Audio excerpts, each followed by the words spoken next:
திருவிழா கொண்டாட்டம் அப்படின்னா அது சம்பந்தமான எந்த பொருள் வாங்குறதுனாலும் புது மண்டபத்துக்கு தான் யாரும் வருவாங்க, தமிழ்நாடு முழுக்க இருந்து வருவாங்க.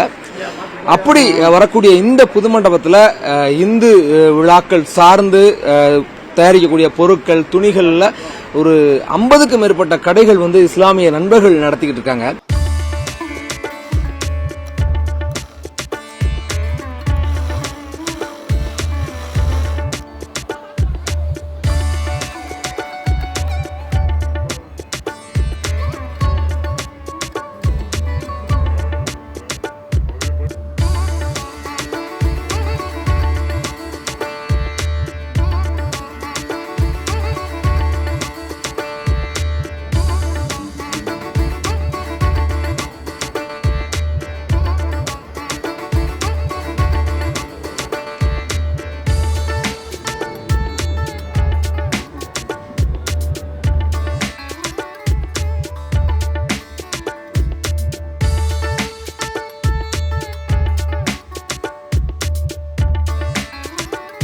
இந்த தொழிலை பொறுத்தளவுக்கு மதத்தை தாண்டி தான் இந்து, முஸ்லீம், கிறிஸ்டின் அந்த இதெல்லாம் இந்த இதில் கிடையாது.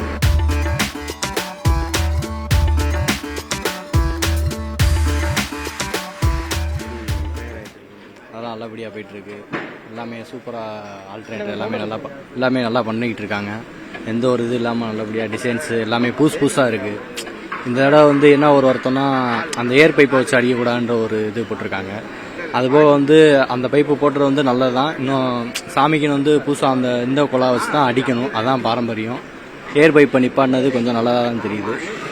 மக்களும் கொஞ்சம் நல்லா இதாக இருக்காங்க, பரபரப்பாக இருக்காங்க, நல்லா சந்தோஷமாக இருக்குது. புது மண்டபத்துக்கு நுழைஞ்சாலே அந்த ட்ரெஸ்ஸு கலெக்ஷன்ஸ்லாம் பார்த்தாலே நல்லா ஹாப்பியாக இருக்குது. இந்த வருஷம் சித்திரத்துலாம் நல்லா ஹாப்பியாக இருக்கும்னு நினைக்கிறேன். நீங்கள் எப்படியெல்லாம் ப்ரிப்பேர் ஆகிறீங்க? நாங்கள் திருவிழாவுக்கு ப்ரிப்பேர் ஆகணும்னா எதிர்ச்சேவை அன்னைக்கு இந்த ட்ரெஸ் எல்லாம் போட்டுட்டு, அதை சிலங்கை இதெல்லாம் கட்டிட்டு, மாலையெல்லாம் போட்டுட்டு, வேஷம்லாம் போட்டுட்டு நல்லா ஜாலியாக இது பண்ணுவோம். நல்லாயிருக்கும். அது அப்படியே ட்ரம் செட்டோடலாம் கிளம்புனா ஒரு ஜாலியாக இருக்கும். பசங்க எங்கெங்கேயோ இருந்தோ வருவாங்க, ஊர்லேருந்து நல்லபடியாக வருவாங்க. நல்லாயிருக்கும், ஜாலியாக இருக்கும். இப்போ இங்கே இந்த புது மண்டபத்தில் துணி வாங்க வந்திருக்கீங்க. இதில் இங்கே நிறைய இஸ்லாமிய நண்பர்கள்லாம் இன்னமும் அழகர் துணிலாம் தைச்சு கொடுக்குறத பார்க்குறோம் நம்ம. ஆமாம், அவங்ககிட்ட வாங்கியிருக்கீங்களா? அவங்க இன்னமும் அவங்களுக்கு கூட அவங்களுமே நல்லா ஹாப்பியாக வருவாங்க. அவங்களுமே நம்ம கூட சாமியெல்லாம் கும்பிடுவாங்க. இஸ்லாமியர் நம்ம கூட சாமியெல்லாம் கும்பிடுவாங்க. அந்த தோப்பரையெல்லாம் வாங்கி தண்ணி பிச்சுவாங்க. நம்மளோட நல்லா டான்ஸ் ஆடுவாங்க, ஜாலியாக இருப்பாங்க. அதெல்லாம் மாற்று கருத்தே இல்லை. நம்ம எப்பயுமே ஒரே மாதிரி தான், எல்லாமே ஒன்று தான். மனிதர்களாக பார்த்து பிரிக்கிறாங்க, அது வேற ஒன்றுமே கிடையாது. அவ்வளோ. இங்கே நீங்கள் அழகருக்கு நேரடியாக நீங்கள் அழகரோட விழாவை செலிப்ரேட் பண்ணுறது போக இவங்க இப்படி செலிப்ரேட் பண்ணுறது எப்படி இருக்கு உங்களுக்கு? இவங்க இந்த வழியாக பங்களிப்பு கொடுக்குறாங்க, இதை நீங்கள் எப்படி பார்க்குறீங்க? இவங்க இந்த வழியாக பங்களிப்பு கொடுத்தாங்கன்னா அது ஒரு ஹாப்பியாக நல்லா ஜாலியாக எடுத்துக்கணும். அவங்களும் எல்லாமே நம்ம ஒற்றுமை தான். எல்லாத்துக்கும் ஒரு ரத்தம் தானே எல்லா பேத்துக்கும் இருக்கும். அவங்களுக்கு பச்சை, நமக்கு சிவப்புன்னு இல்லை, எல்லாத்துக்கும் ஒரே ரத்தம் தானே. அப்படின்றப்ப எல்லா பேருமே ஒன்று தான் நம்மளுக்கு. அதனால எல்லா பேருமே நல்லா ஜாலியாக இருப்பாங்க. அந்த ஒரு எந்த இதுவுமே இல்லை. நீங்கள் அவங்களோட துணி வாங்கும்போது எப்படி வாங்குவீங்க? அவங்ககிட்ட நம்ம துணி வாங்குறப்ப அது ஒரு நண்பர்களாக, ஒரு சகோதராக தான் நம்ம வாங்குவோம். அதே மாதிரி அவங்ககிட்ட நம்ம கேட்குறப்ப நண்பர்களாக தான் கொடுப்போம். இப்போ கூட ரம்ஜான் வந்துச்சு, நம்ம வீட்டுக்கு பிரியாணி கொடுத்தாங்க. நம்ம சாப்பிட முடியாதனால நம்ம பக்கத்தில் உள்ள வீட்டுக்கு கொடுத்தோம். அப்படின்றப்ப நம்ம உறவு முறையாக தான் இருக்கும். இஸ்லாமியரை பொறுத்தவரை எல்லாமே கரெக்டாக இருப்பாங்க. எப்பயுமே அவங்க நல்லவங்க. ஒரு எந்த இதுவுமே இல்லாமல் ஒரு பாவம் அது பார்க்காம நல்லா பழகுவாங்க. நட்புக்கு அவங்க கரெக்டாக இருப்பாங்க. என் பேர் தயாளன். மதுரை அண்ணா பஸ் ஸ்டாண்ட்ல இருந்து வந்திருக்கேன் நான்.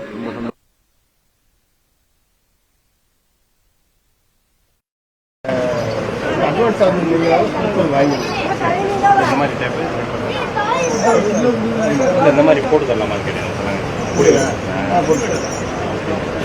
போட்டு தரலாமா? சரி சரி, நான் கூட சாயங்காலம் கொண்டு வரேன். சித்திரை பெருவிழாவில் சைவ வைணவ சமய ஒற்றுமையும் மிகப்பெரிய பொருளாதார சுழற்சியும் திருமலநாயக்கர் காலத்திலிருந்து பின்பற்றப்பட்டு வந்தாலும் இதில் கண்ணுக்கு தெரியாத ஒரு புரட்சி அப்படிங்கிறது கீழே நடந்துக்கிட்டே இருக்கு. அது என்னன்னா, இந்த சித்திரை திருவிழாவில் இஸ்லாமிய நண்பர்களுடைய பங்களிப்பு அப்படிங்கிறது பல்வேறு வகையிலையும் நடந்துக்கிட்டே இருக்கு. நம்ம புது மண்டபத்தில் இருக்கோம்.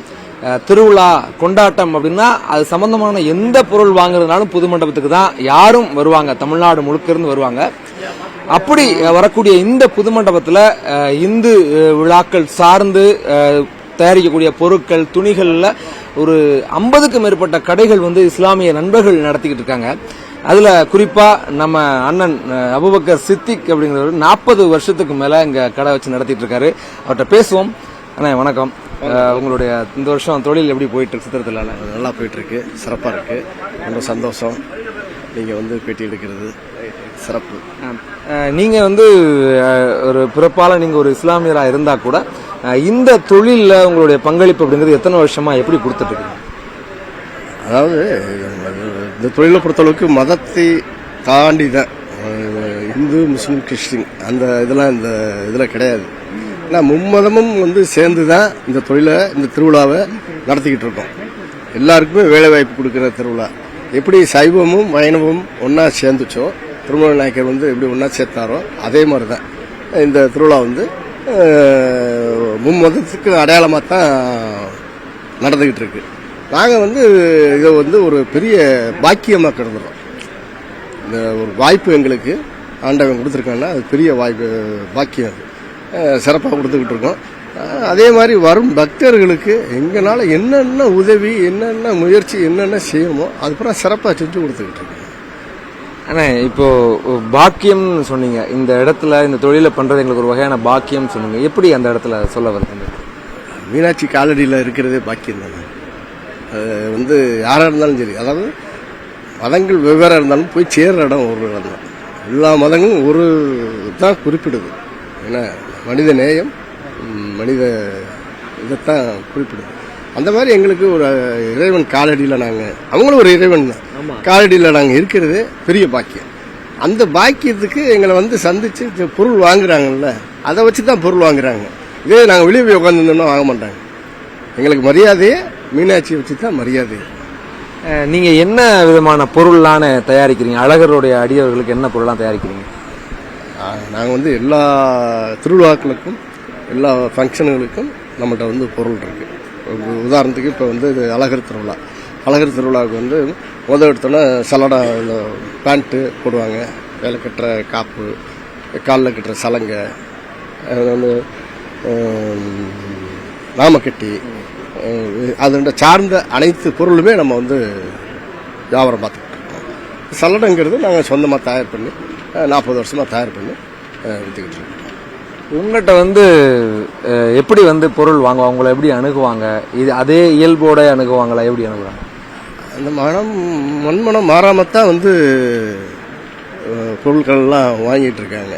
இதில் வந்து யாரும் பிரிச்சுலாம், நம்ம தமிழ்நாட்டில் வந்து அது சவுத் சைடு வந்து பிரிச்சுலாம் பார்க்கறதுக்கு உண்டான வேலையே கிடையாது. என்ன மாமே மச்சான், சியா மாமே மச்சான் அப்பு, இப்படித்தான் வந்து வாங்கிட்டு இருக்காங்க. எல்லாருமே பழக்கமான ஆளுங்க தான். நிறைய பழக்கமான எங்களுக்கு தெரியும், இல்லை நிறைய பேருக்கு தெரியும். ரெகுலர் கஸ்டமர் நிறைய பேர் இருக்காங்க. வந்து உரிமையாக சொந்த பந்தமாக சொல்லி வாங்கிட்டு போகிறவங்க நிறைய பேர் இருக்காங்க. உங்களோட அவங்க வச்சுக்கக்கூடிய உறவு, ரிலேஷன்ஷிப்ங்கிறது எப்படி இருக்கும்? எவ்வளோ உங்களுக்கு எப்படி எவ்வளோ சந்தோஷமா இருக்கும்? அவங்க வந்து ஒரு இஸ்லாமியர் அப்படின்ட்டு தெரிஞ்சும் எங்கள்கிட்ட வந்து வாங்குறாங்கன்னா அது நாங்கள் பெரிய விஷயமா தான் இது பண்ணுறோம். அவங்க ரொம்ப சந்தோஷமாக ஆகிட்டு போவாங்க. இது வரைக்கும் யாருமே அந்த பாகுபாடு பார்த்ததே கிடையாது. இன்னும் சொல்ல போனால் அவங்கள வச்சு தான் நாங்களே இது மாறணும்.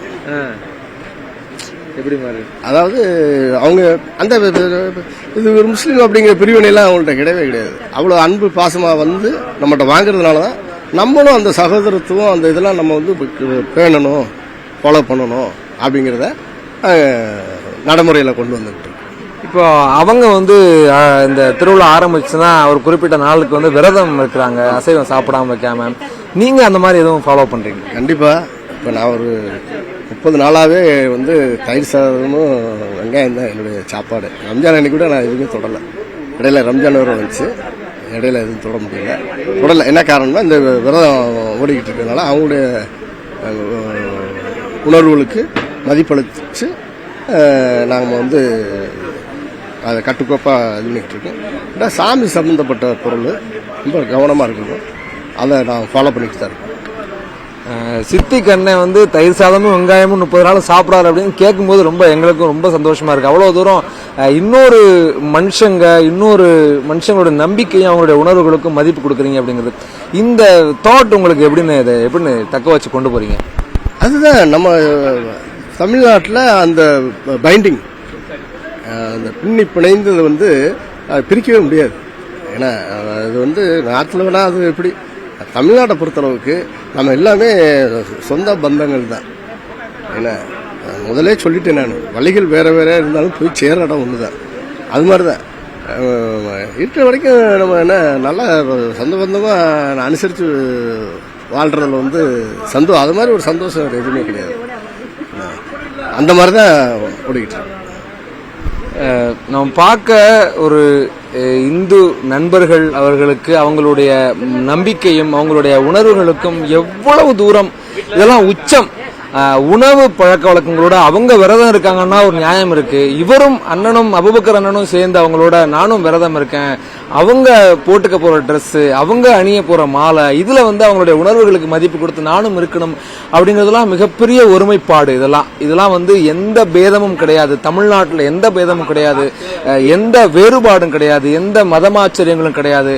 மதச்சார்பின்மைக்கு ஒரு எடுத்துக்காட்டு அப்படிங்கிற ஒரு புள்ளியை வந்து அதனுடைய உச்சத்தை சித்திரை திருவிழா மறுபடியும் இந்த உலகத்துக்கு சொல்வது அப்படிங்கிறத தெரிஞ்சுக்க முடியுது.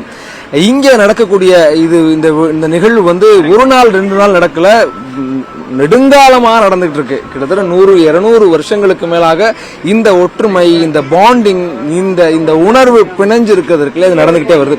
இப்ப அபூபக்கர் சித்திக் அண்ணன் வந்து இந்த விஷயங்கள்லாம் இன்னமும் ஃபாலோ பண்றது வழியா இது தமிழ்நாடு என்பது இப்படித்தான் இருக்கும்.